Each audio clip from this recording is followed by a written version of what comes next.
किसी ने बिल्कुल सही बात कही है। अगर दिल से इरादा पक्का हो और कुछ पाने का, कुछ चाहने की असीम इच्छा शक्ति हो तो इंसान लड़खड़ाते कदम और डगमगाती सहनशीलता और धैर्य भी खुद ब खुद संभल जाते हैं। तो नमस्कार दोस्तों, अभी बज रहा है सुबह के 5 और मेरी आज सुबह की शुरुआत हुई थी 4 बजे से ही। तो मैंने उठने के बाद झाड़ू वगैरह लगाई और जो घर का काम था वो की। तो अभी लगभग बज गया है 5। तो मैंने 15 से 20 मिनट तक थोड़ा सा पढ़ी हूँ, नोट्स बनाई हूँ। उसके बाद फिर से बच्चों को नहला धुला की हूँ। और आज मैंने सुबह नहीं नहाई थी, इसलिए मेरे पास थोड़ा समय ज़्यादा था। तो बच्चों को नहला धुलाने के बाद चाय वगैरह बनने के बाद फिर से मैं अपनी नोट्स बनाने लगी हूँ। और जो मेरी केमिस्ट्री की नोट्स बाकी थी ना, आज मेरी वो ख़त्म हो गई है। वैसे तो मन में काफ़ी अच्छा लग रहा था कि आज जो मेरी नोट्स बनाने की थी वो कंप्लीट हो गई है। वैसे फिर मैंने बाद में चेक किया ना, तो बायो में भी 1-2 चैप्टर शायद बाकी है मेरे लिखने के, तो मैं उसको अच्छे से देखूँगी। उसके बाद फिर उसकी भी नोट्स बना लूँगी, बायो के भी।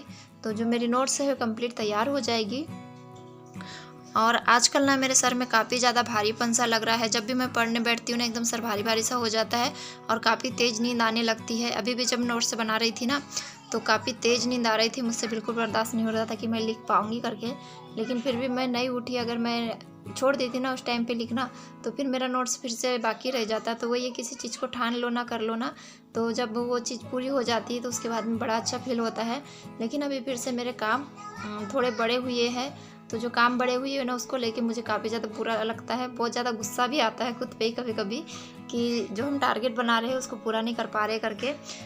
पर क्या करें, काम जो हाउसवाइफ की ना लाइफ ही ऐसी होती है, काम को मतलब स्किप कर ही नहीं सकते हैं। तो आज मुझे सारे बेडशीट वगैरह, ब्लैंकेट वगैरह सारी चीज़ें धोना है। काफ़ी सारा हो गया था। और जो मेरा फिर इसी चक्कर में सेकेंड स्टडी स्टार्ट होता है, 11:30 से स्टार्ट हो जाता है। तो वो मेरा लगभग 1 बज गया था स्टार्ट करने के बाद, क्योंकि फिर इतने सारे कपड़े वगैरह धोई तो मैं गीली भी हो गई थी, तो मुझे तुरंत नहाना पड़ा। उसके बाद फिर नहाओ तो भूख भी लगती है, फिर खाना वगैरह खाई, तो ऐसे ही ना काफ़ी लेट हो गया था। और फिर मुझे खुद पे काफ़ी ज़्यादा गुस्सा आ रहा था। तो अभी सुबह का ही टाइम है, मैंने कपड़े वगैरह बाहर निकाल के रख दिए हैं और बर्तन भी साफ़ करने के हैं। तो अभी पहले रोटी बनाऊंगी, उसके बाद बच्चों को तैयार वगैरह करना है, स्कूल भिजवाना है। तो वही तैयारी चल रही थी कि बच्चों को स्कूल भिजवाना है करके। लेकिन साक्षु का पेट थोड़ा ख़राब हुआ था, तो फिर मैंने उसको नहीं भिजवाई। मन तो था कि भिजवाओ करके, क्योंकि बच्चे घर में रहते हैं ना, परेशान भी काफ़ी ज़्यादा करते हैं। लेकिन फिर वही है ना, स्कूल में अगर तबीयत वगैरह ज़्यादा ख़राब हो गई तो फिर प्रॉब्लम हो जाती है। तो फिर मैंने उसको नहीं भिजवाई हूँ, तो वो भी घर में ही है। और पता नहीं ऐसे ही कब तक दिन निकलेंगे और कब हम अच्छे से एकदम सटीक तरह से पढ़ाई कर पाएंगे। एकदम सटीक तरीके से पढ़ाई करने के लिए ना सच में टाइम मैनेजमेंट करना बहुत मतलब ज़रूरी होता है, तभी हम अच्छे से अपनी स्टडी कर पाते हैं। मैं भी मिल रही हूँ सुबह से, अभी बज रहा है 2। और सुबह का जो मैं फर्स्ट स्टडी स्लॉट कंप्लीट की थी, उसके बाद मैंने अभी तक कुछ भी नहीं पढ़ा है, क्योंकि अभी 2-4 दिन से मुझे काम थोड़ा ज़्यादा हो रहा है। तो मैं जो मेरा स्टडी का रूटीन है वो भी थोड़ा गड़बड़ा गया है। तो और शायद मैं 2 दिन तक अब जो अपना रूटीन है फिक्स किया था वो नहीं कर पाऊँगी। और आज बच्चे घर में ही हैं दोनों, तो नहीं कर पाऊँगी। तो कभी कभी ना मतलब रिग्रेट तो बहुत ज़्यादा होता है कि क्यों हाउसवाइफ को ये सब झेलना पड़ता है। और वही काफ़ी सारे काम ऐसे क्यों हो जाते हैं, क्यों हाउसवाइफ की लाइफ में ये सब होता है, यही करके। तो खैर जो भी है सो है, आप लोग वीडियो के एंड तक बने रहिएगा। मैं अभी अपना सेकेंड स्टडी स्लॉट स्टार्ट करने जा रही हूँ, उसमें मैं पढ़ने वाली हूँ EVS साइंस जियोग्राफी। तो बने रहिए वीडियो में। तो यहाँ मैंने आप लोगों से बात करने के बाद में जो लेक्चर हुआ था साइंस का वो देखी। उसके बाद में फिर मैं अभी साइंस की एंड EVS की NCERT कंप्लीट करूँगी। और आज मेरी साइंस की 6 क्लास की NCERT कंप्लीट हो चुकी है। तो अच्छा लगता है अगर हम किसी चीज़ का प्लान बनाते हैं, टारगेट बनाते हैं और वो चीज़ पूरी हो जाती है तो अच्छा लगता है। लेकिन समय से तो पूरी नहीं हुई है, उस चीज़ का फिर रिग्रेट रहता है, लगता है। लेकिन क्या है, वही है, मतलब चाहे कंडीशन कैसी भी हो, अगर अभी ज़्यादा काम हो रहा है, कुछ हो रहा है, तो मैं ज़्यादा नहीं पढ़ पाऊँगी। जो मेरा टारगेट होता है, डेली का टारगेट मैं अपना बना के चलती हूँ, मैं कम से कम 5 से 6 घंटे पढूँ इसके बीच में। लेकिन अभी ना मैं उतना नहीं पढ़ पा रही हूँ। कल मैंने टाइमर लगाई थी, तो उसमें मैंने लगभग 4 घंटे की पढ़ाई की थी। लेकिन जो मेरा फिक्स टारगेट होता है 5 से 6 घंटे का होता है। तो फिर भी मैं इतने कामों के बीच में अपने लिए मैं कम से कम में तो 3 घंटा निकाल ही सकती हूँ, फिर ज़्यादा से ज़्यादा होता है तो 6 घंटा। तो इसी को लेके ना कमेंट्स भी आया था कि आप कितना पढ़ लेती है। तो अगर मैं अच्छे प्रॉपर तरीके से पढ़ लूँ तो मैं 5 से 6 घंटा पढ़ लेती हूँ, और अगर काम ज़्यादा हो गया, कुछ इधर उधर दूसरे काम आ गए, तो फिर 3 से 4 घंटे में कोशिश करती हूँ अपने लिए समय निकाल पाऊँ। क्योंकि अभी का जो समय है ना हमारे लिए इतना कॉम्प्लिकेटेड होता है, घर बच्चे काम सभी।